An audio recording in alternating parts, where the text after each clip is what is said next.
Good morning. It is, I don't know what day it is. Thursday, October 20th. It's been a little while since I've done one of these. It's been a little crazy here in the wake of Hurricane Ian. Um, so I've been meaning to do this for a few days. So I did one of my broadcasts recently was about if you have $5,000 of damages to your house or less, what the rules are and what tax relief is available to you. So if you're listening in and you're like, oh, hey, that's me, go listen to that one because that's not what I'm talking about today. But what I am going to talk to you today, and I'll keep it brief. Again, I'm trying to keep these like 5 minutes or less, is if you had more than $5,000 of damages, and I'm really talking about your house. So today I'm not really talking about your stuff, and I'm not talking about your vehicles and stuff like that. Really, I'm talking about your house, and it's your home, not your investment home. Not a home that nothing funny where you've got stuff set up tax wise. Like it's your house, it's in your name, mortgage is in your name, and that's where you live. That's what I'm talking about today. So if you had damages of more than $5,000, but less than $20,000. So that $15,000 like window there between 5K and 20K, that's who I'm talking to today. So if you listen to any of my stuff, then you should know that whatever your damages are, so forgetting that little window I'm speaking to, but whatever your damages are, you have the ability to amend your taxes for 2021 to claim those losses. And if you've already filed 2021, that means you can amend them and you can get money back now. Or if you haven't yet filed them because the deadline got pushed to February 15th of 2023, you can just like for the first time file them and you can claim those losses on your 2021 tax return so you get some relief now. Or you can wait until you file your 2022 taxes and you can claim them there. You have the option of which one you want to do. Now, we did have the question come up yesterday about a client who wanted to do like his personal belongings on 2021, and he wanted to hold off because he's got a lot of insurance issues and hold off on his home until 2022. You can't do that. You got to pick. So whichever year you pick, that's where all your losses go. You're not allowed to piecemeal it out. So back to the point at hand. So if you have $5,000 of loss, you have more than $5,000 of loss, but less than $20,000 of loss. This is what you need to support your loss on your taxes.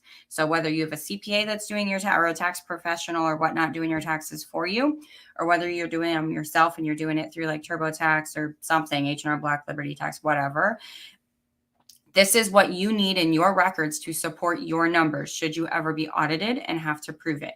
You have to get, good luck with this right now, 2 contractor estimates. So if your pool cage came down, that means you need to have 2 aluminum guys come out and give you an estimate for the damages. Sorry, I forgot to silence my phone. It's my husband. Hang on. Ignore. I silenced my office phone. So anyways, you need to have 2 estimates from 2 different aluminum guys. Then your loss is going to be the lesser of the 2.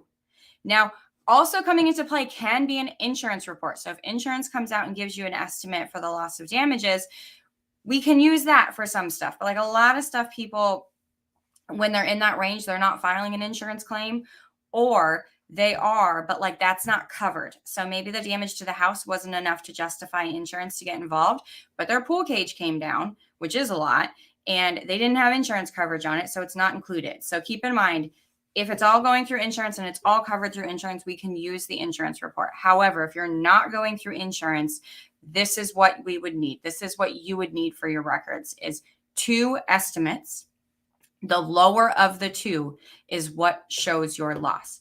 Now, also important, this is kind of the last point on this. So like I said, I'm trying to keep this short and sweet. So you can't do upgrades. So like I have skylights on my dining room, and goodness gracious, I have skylights on my dining room. I don't know how to put my phone on silent. It's a new phone, so I'll do it later, I guess. But if my tree came down and knocked my skylights in and they're broken, I have a loss there. I have to fix the window. Now, when I call a guy to come out, a window guy to fix my window, he's going to tell me sorry, I can't replace it to what it was before because the code has changed since my house was built and those windows were installed. I just have normal windows up there. He's going to say you have to do impact windows. That is what the new code, I believe, is from my husband. If he's watching, he's the one who told me this, is that the code says now if you have skylights, they have to be impacts because obviously you can't put shutters on them. So my cost is going to go up because I just had regular windows. So my loss, maybe the regular windows, and I could be way off base here, but maybe the regular windows would be 4 of them. I don't know, call it $2,000. I have no idea, but let's pretend it's $2,000 to just replace the glass. Well, the contractor is going to tell me, I can't do that though. I'm not allowed. You have to do impact. And that is going to be, I don't know, call it $5,000.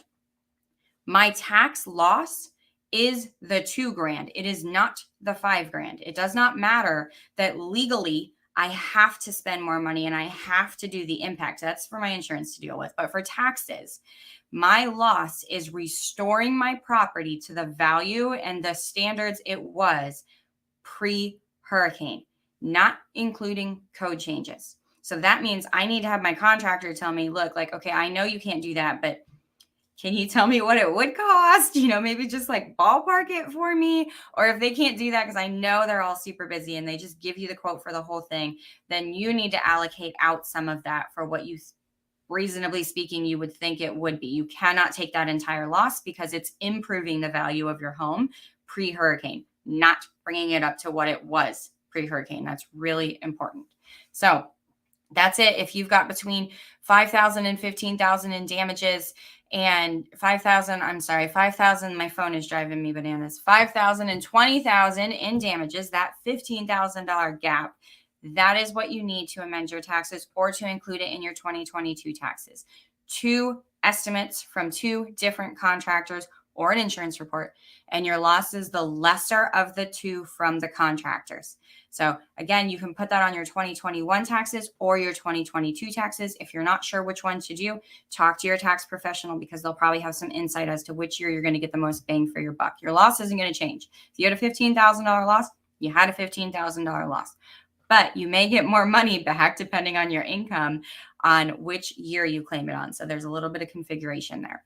So if you have any questions, please give us a call, reach out to us. We're here, we're fully staffed, we're fully open, and we are happy to help. I hope you are staying safe, and I just got internet back yesterday at my house. I hope that your homes are beginning to get somewhat back to normalcy, or you're working well with your insurance companies to get the relief that you need. And we are happy to give you guidance on any tax relief that you may be eligible for. Thank you. Have a great day.